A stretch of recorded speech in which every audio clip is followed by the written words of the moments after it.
Okay, buckle in. This judge wastes zero time. Watch how he opens the case with the energy of someone who's already read the whole file and is not impressed. And pay attention. This isn't just a school fight. It's an assault on a peace officer charge, which Texas treats very, very seriously. Vasquez, that is you. Present with your attorney, Mr. Franklin, and the state's attorney. Does the defendant waive a formal reading of this indictment and arraignment? Can we proceed in summary? Yes, Your Honor. In summary, this indictment alleges that on or about April 29th, 2025, in Jefferson County, Texas, you committed the second-degree felony of assault on a peace officer. It says by scratching and kicking the officer when you knew he was a police officer, lawfully discharging an official duty. What would you do? Why would you do something like that? That's so unladylike. Let me read this. I'm interested in. Well, this is just plain dude. What's wrong with you? I'm asking you a question. What's wrong with you? Why would you act this way? This is rude and abusive. It's illegal, but is that the way you are? No? Were you intoxicated? No. You weren't? This is the way you act? This is normal? No, Your Honor. Yeah, and this happens at the Beaumont Independent School District at Beaumont United High School? Yes, Your Honor. Why were you there? I was at school. Oh, you're a student there? Yeah, not Is that right? You were a student? Yes, Your Honor. Okay.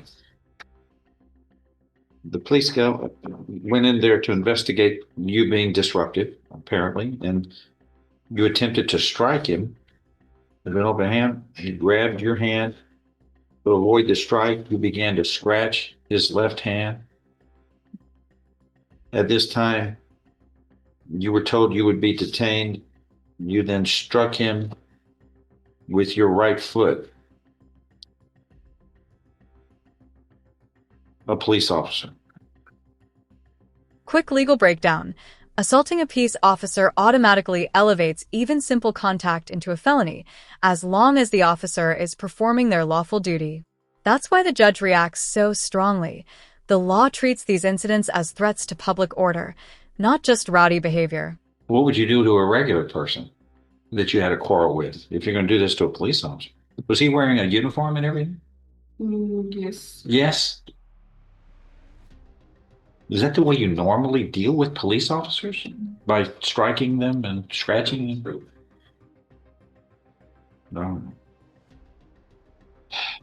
What is your grade level? Were you a senior or something? Yes. Did you graduate? I'm almost done with school. I've got into the GED program at Region 5. Have you ever been in trouble before? Criminal trouble? No. Do you fight regularly with people? No. What happened? What was this all about? I don't know. You don't know? Just, I don't know. That's your answer? You don't know? You know. What was it? Did something bad happen that day to you or something? That made you angry or something? There was a fight right before this, Your Honor, between them. Okay, Yeah, yes, sir. I was trying to get it from Yes, sir. Well, kids. Were you in some kind of a disagreement? No. A fight or something? No, I was just waiting to go home And for no particular reason, you strike a police officer while you're waiting to go home. There's something stirred this up and provoked you, right? him getting in my face was provoking. Oh. Well, police officers... Notice the judge's tone? He's not just angry, he's confused. Judges see thousands of cases, and when they can't understand the motive, they push harder. When a defendant can't explain their own behavior, it raises red flags, impulse issues, emotional dysregulation, or missing context. I'm sure they just didn't do it just to enjoy it. I'm sure they did it because they were responding to some call, because that's what this states is I received a call via school radio for assistance in the administration building. I observed a Hispanic female, you, argumentative in nature and not following the directives by the administrator. So before he got there, you were apparently arguing with the school staff. And then as he approached you, you began to tell him in an aggressive tone that he was not to speak to you. Okay. Do you understand you're not the boss? I mean, when it comes to dealing with disturbances, the officials have to handle. Okay. Well, you know what you've been through. You don't want to do this again, right? Okay. Oh. Okay. I did speak with the complainant, Your Honor, and it was his wishes that the defendant did not receive a felony conviction. Yeah. Yeah. You are looking at here a second-degree felony as it's indicted. This means if convicted, you would be looking at no less than no more than 20 years confinement in prison. And a fine up to $10,000 could be assessed. Do you understand the punishment range for what you were indicted with? So what the parties, your attorney and the state have done is agreed that this indictment would be prosecuted as a lesser included offense of a Class A misdemeanor, which carries with it, nobody wrote this down, but you need to on this, up to 1 year in the county jail and or a fine up to $4,000. It's not on here. Do you understand what you're facing here?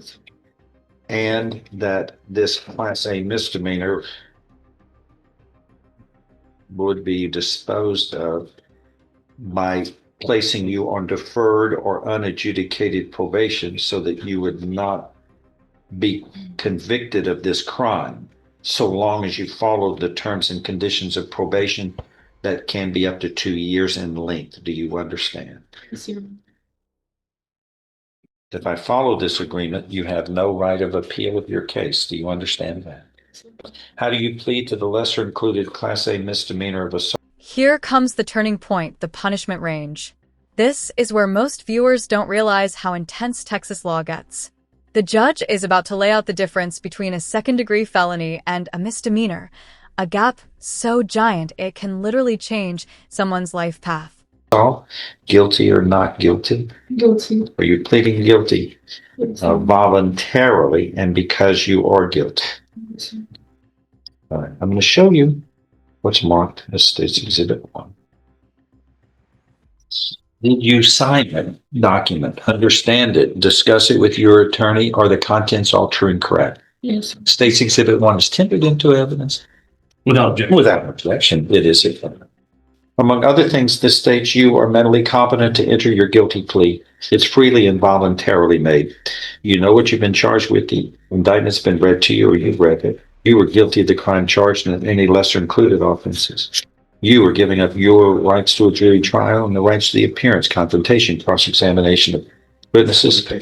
Totally satisfied with the representation provided by your lawyer. All true, so help you God. State's Exhibit 1 is part of the record for all purposes. Pre-sentence report is waived here. Yes, Your Honor. All right, I'm going to find as follows, ma'am, that you are pleading guilty voluntarily. You were mentally competent to do so. You understand and appreciate the consequences of pleading guilty. There's sufficient evidence supporting your guilty plea to find you guilty beyond a reasonable doubt. But I'm going to give you a second chance on this. I'm going to place you on deferred or unadjudicated probation, which means you will not be found guilty so long as you follow these terms and conditions of probation. Fix this. There will be terms and conditions of probation that all of us, actually, most of which are all of us have to follow anyway, when we're not even on probation. They're just regular things of live honestly, harm no one, give each person respect. And there is no restitution here, I guess. No, Your Honor. Okay, there's no either. All right. Make sure you follow these terms and conditions of probation. If you fail, your probation could be revoked, and then you could be found guilty and sentenced up to 1 year in the county jail, which you don't want. One of the terms and conditions of probation, we're going to order you to complete is an anger management program. That's a good thing. Helps you think about controlling your emotions before you're about to make an important decision that could affect your life. All right. Do you understand what's happened today? Yes, sir. Okay. You're not a regular person who fights and loses control, do you? Oh, well, then fix it. Don't do that. You see, you don't need to go through all of this. This is stuff that I think you're more worthy than this. You need to be in a better environment where you're getting educated, working, and taking care of a family and things like that. This will work out. Follow the rules and follow the probation officer. Okay. Thank you very much. Thank you. Any excuse? How long is the probation service? It's 2 years. 2 years. Thank you, Judge. Yes, sir. Thank you. Huge moment. This is called deferred adjudication, one of the most misunderstood legal deals. It's basically the court saying, we won't convict you. Yet, if she completes probation clean, the conviction disappears. But if she slips even once, the judge can instantly find her guilty without a trial.